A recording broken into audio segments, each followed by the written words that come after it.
سر ہماری اسمبلی میں ایک بات بہت زیادہ زیر بحث لائی جاتی ہے پروڈکشن آرڈرز کی جب بھی بات ہو. آپ کیونکہ باہر بہت ٹائم باہر بھی رہے, تو کیا وہاں بھی کوئی مقدمات میں اگر گرفتار ہوتا ہے اراکین اسمبلی سے تو ان کے لیے پھر قانون یہ پروڈکشن آرڈر والا ہر اپلائی؟ جگہ نہیں ہے, تھرڈ ورلڈ کنٹریز میں ہے, صرف ڈیموکریٹک سسٹم جہاں ہیں وہاں پر ہے, ٹھیک ہے. لیکن ہم کس کے کانسٹیٹیوشنس کو فالو کرتے ہیں؟ کانسٹیٹیوشنس کا بھی ایک لے آؤٹ ہے نا, ہمارا امینڈمنٹ 1973 میں بنا تھا, اس کا لے آؤٹ آخر ہم نے کسی کو تو فالو کیا, ہم نے انڈین کانسٹیٹیوشن کو کیا. انڈیا نے کس کو کیا ہوا ہے؟ برطانوی سامراج کو, گریٹ برٹن کو. گریٹ برٹن کے اندر دو چیزیں نہیں ہیں, وہاں بیوروکریسی ہے لیکن ویسی نہیں ہے جیسی ہمارے یہاں ہے, ٹھیک ہے.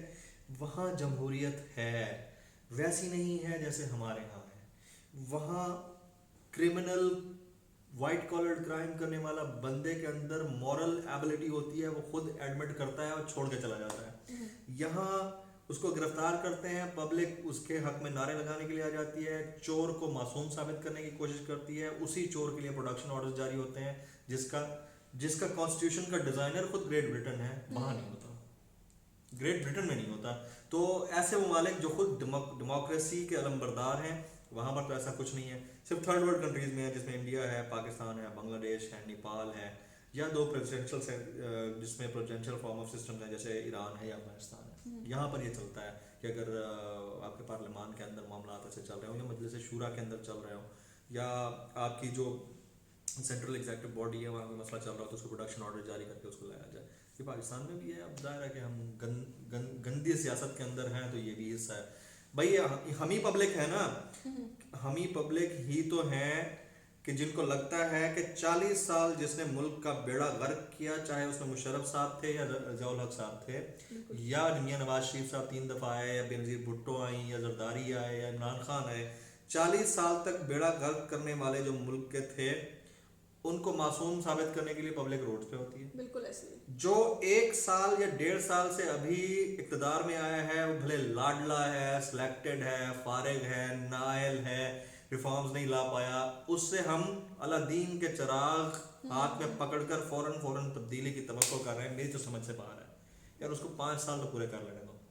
میرا ذاتی طور پر خیال یہ ہے کہ 1 سال کے بعد ہی لوگ شروع ہو گئے, ان کو 5 سال دیں. 5 سال میں اگر وہ پرفارم نہیں کر پا رہے تو ہم تو وہی قوم ہے نا, ہم نے ادھر بھی لتر مارنے جدھر پہلے مارتے آ رہے ہیں, ٹھیک ہے. تو ادھر بھی ہم نے کیا کہا, ہم نے ریکویسٹ کرنی ہے کہ جی چلے ان کی اکاؤنٹیبلٹی کر دیں. جو پچھلے ہیں ہم کہتے ہیں ان کو معاف کر دو, جو ابھی آیا ہوا ہے 1 سال میں نہیں کر پایا. بھائی کیا آپ نے کرنے کیا دیا ہے؟ وہ ویسے کہہ رہا ہے میرے ہاتھ پاؤں بندے ہوئے ہیں, مجھے تیرنے تو دو پہلے, ٹھیک ہے. یا تو آپ لاتے طریقے سے لاتے. ابھی 4-5 سیٹوں کا 6 سیٹوں کے اوپر ہوا میں ملک ہے پارلیمان, آپ کی ایک سسپینڈڈ قسم کی پارلیمنٹ ہے, اس پہ آپ ایکسپیکٹ کریں. میرا نہیں خیال کہ اس میں کچھ ہو سکے گا زیادہ. خان صاحب بس اپنی گورنمنٹ چلا رہے ہیں اور وہ بھی زیادہ دن چلانے کے حق میں نہیں ہوں گے. یہی وہ خان صاحب تھے جنہوں نے پہلے انٹرویو میں کہا تھا مڈ ٹرم الیکشن ہونے چاہیے. مجھے ایسا لگتا ہے, میرا انالیسس یہ کہتا ہے کہ دسمبر تو شاید گزر جائے, اگلے سال جون تک جو ہے نا خان صاحب خود کہیں گے کہ میں جا رہا ہوں, دوبارہ الیکشن کروایا, اگر میں آ گیا تو آ گیا, نہیں تو نہ صحیح.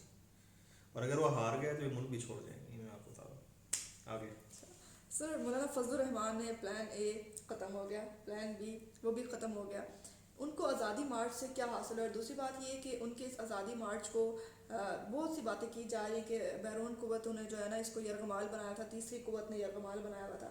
کیا اس طرح کی خبروں میں کوئی صداقت نظر آتی ہے آپ کو؟ مولانا صاحب کو پلان اے بی کا تو مجھے نہیں پتا, انہیں سی سیکشن کی ضرورت ہے.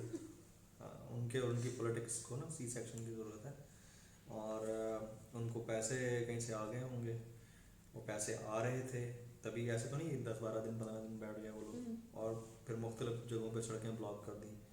ان کو سی سیکشن کی ضرورت ہے. ایک تو میں نے کر دیا جس سے وکی باہر آ گیا, ایک اور سی سیکشن ہونا چاہیے جس سے کوئی ببلو شبلو باہر آ جائے تاکہ ان کے مسئلے حل ہو جائیں. یہ پاکستان کی سیاست کا اپینڈکس ہے, زیادہ دن چل نہیں پائیں گے, ان کی یہ بکواسیات چلتی رہتی ہیں. اس ملک کو لوٹ کے کھا گئے یہ مولانا اور چودھری برادران, ٹھیک ہے. کسی کو بھی اس سسٹم کا حصہ نہیں بننے دیتے. پیسے آئے ہوں گے ان کے, جی بالکل.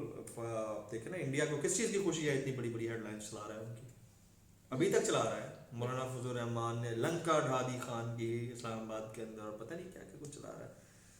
تو آپ کو نہیں بھی آ رہے ہوں گے, فرض کیا نہیں آ رہے, لیکن آپ دانستہ نہ دانستہ کسی کے سہولت کار تو بن رہے ہیں نا. اپنے ملک کو عدم استحکام کی طرف لے جانے کے لیے کسی نہ کسی کے سہولت کار تو بن رہے ہیں.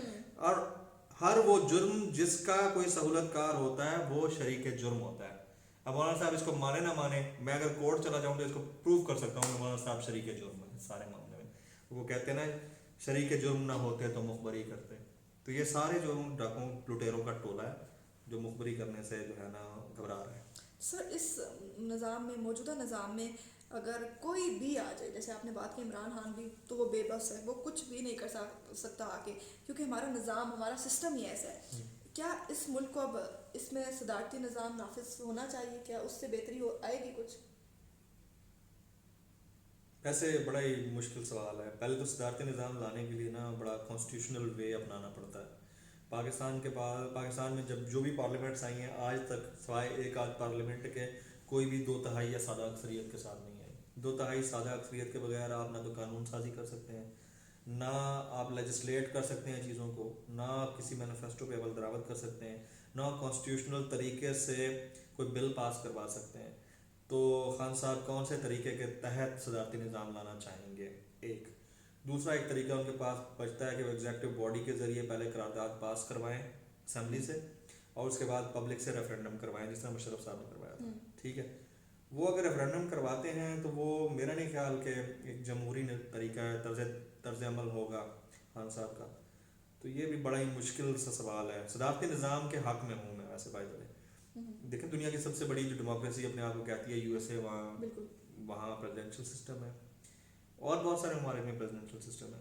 تو why prime minister kind of a system, اس میں بھی جب کرپٹس کو فائدہ ہو رہا ہو تو اس میں مسائل ہوتے ہیں. تو خان صاحب پہلے تو اپنے آپ کو پاورفل کریں نا, کہ وہ یہ سسٹم لانے کے لیے ان کے پاس طاقت بھی تو ہونا. وہ کہتے ہیں لڑنا جھارے پلوان نال تے ہونا کانگڑی, تو پھر نہیں چل سکتا نا. تو وہ اگر اس سسٹم سے لڑنا چاہتے ہیں تو پہلے اپنے آپ کو انہیں تمام طریقوں سے پاورفل کرنا پڑے گا. اس کے بعد وہ کانسٹیٹیوشنل وے سے اگر لا سکتے ہیں سسٹم تو لے, کوئی مسئلہ نہیں. اچھا سر, جیسے ہم نے پہلے بات کی کہ نواز شریف صاحب کی بیماری, ان کے جانے کے بعد عمران خان صاحب نے کہا کہ وہ ایک ڈرامہ کر رہے ہیں, اور یہ وہ, تو بہت سے اعتراض کرنے والے لوگ یہ بھی کہتے ہیں کہ ہمارے وزیر اعظم کو اب تک یہ نہیں معلوم ہو سکا کہ نواز شریف صاحب بیمار ہیں بھی کہ نہیں. تو وہ ملک کی اتنی بڑی چیزوں کو کیسے دیکھیں گے, یہ تمام چیزیں وہ کیسے لے کے چلیں گے؟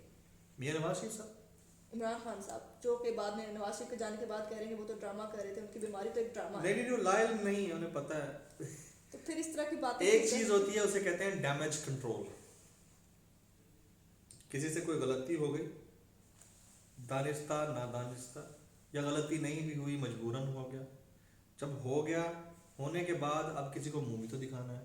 اب منہ دکھانے کے لیے جب آپ دوبارہ اسی طرح کے الفاظ استعمال کرتے ہیں تو آپ اپنے کیے ہوئے کے اوپر لیتا پوتی کرنے کی کوشش کرتے ہیں, اسے بولتے ہیں ڈیمیج کنٹرول. تو خان صاحب اس وقت ڈیمیج کنٹرول کی پوزیشن میں ہیں, اور ڈیمیج کنٹرول کر رہے ہیں. ڈیمیج جب کنٹرول کیا جاتا ہے تو پھر اسی طرح کے بیانات دیے جاتے ہیں کہ جی وہ ڈرامہ کر رہے ہیں, اور مجھے علم نہیں تھا, اور پلیٹلیٹس کیا ہوتے ہیں مجھے نہیں پتا. ٹھیک ہے, یہ ساری چیزیں اسی وہی کہتا ہے جس کو پتہ نہیں ہوتا. یہ کٹ کیجیے گا, جاؤ یار دیکھو. نہیں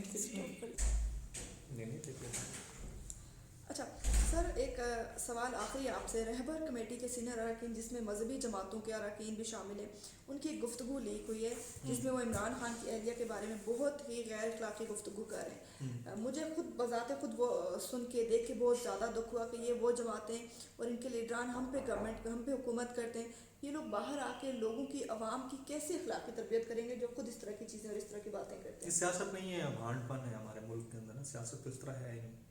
یا سیاست کو چھوڑ دیں, ویسے صحافت میں بھی بہت سارے ایسے لوگ ہیں, آپ کو یاد ہوگا ایک ہمارے بہت بڑے اینکر نے ٹی وی پہ بول دیا تھا بشرا بی بی کے بارے میں کہ وہ تو خان صاحب کی اور ان کی پتہ نہیں کیا کچھ چل رہا ہے, لڑائی چل رہی ہے. تو ذاتیات پہ نہیں اترنا چاہیے, ہر کسی کی پرسنل لائف ہے, پرائیویٹ لائف ہے, اور اگر کچھ جملے بازی ہوتی بھی ہے اور اس کی کوئی بھی اس طرح کی ویڈیو نکل جاتی ہے, اور یہ وہ لوگ ہیں جو پوری دنیا میں بیٹھ کے اخلاقیات کا درس دیتے ہیں, یہی آپ سے آ کر ووٹ مانگتے ہیں, یہی پارلیمان میں آپ کا مقدمہ لڑ رہے ہوتے ہیں, اور وہی اگر اس طرح کے جملے کستے ہیں کسی کی فیملی کے اوپر, کسی کی ذات کے اوپر, کسی کی لائف کے اوپر, بہت بڑی زیادتی ہے. اور میرا نہیں خیال کہ اس وقت this is all about prime minister Imran Khan, this is all about his position, and that position is prime ministership. ٹھیک ہے, پرائم منسٹر یا پریزیڈنٹ جو ہوتا ہے نا, وہ آپ کے کسی بھی ملک کا فرسٹ کلاس امپلائی ہوتا ہے. First class employee of the state is your president and your prime minister. ٹھیک ہے, اب آپ عمران خان کی عزت کریں نہ کریں, لیکن اس کے عہدے کی تو عزت ہونی چاہیے. بالکل ایسے ہی. تو وہ چاہے جو بھی ہے, چاہے رہبر کمیٹی ہے,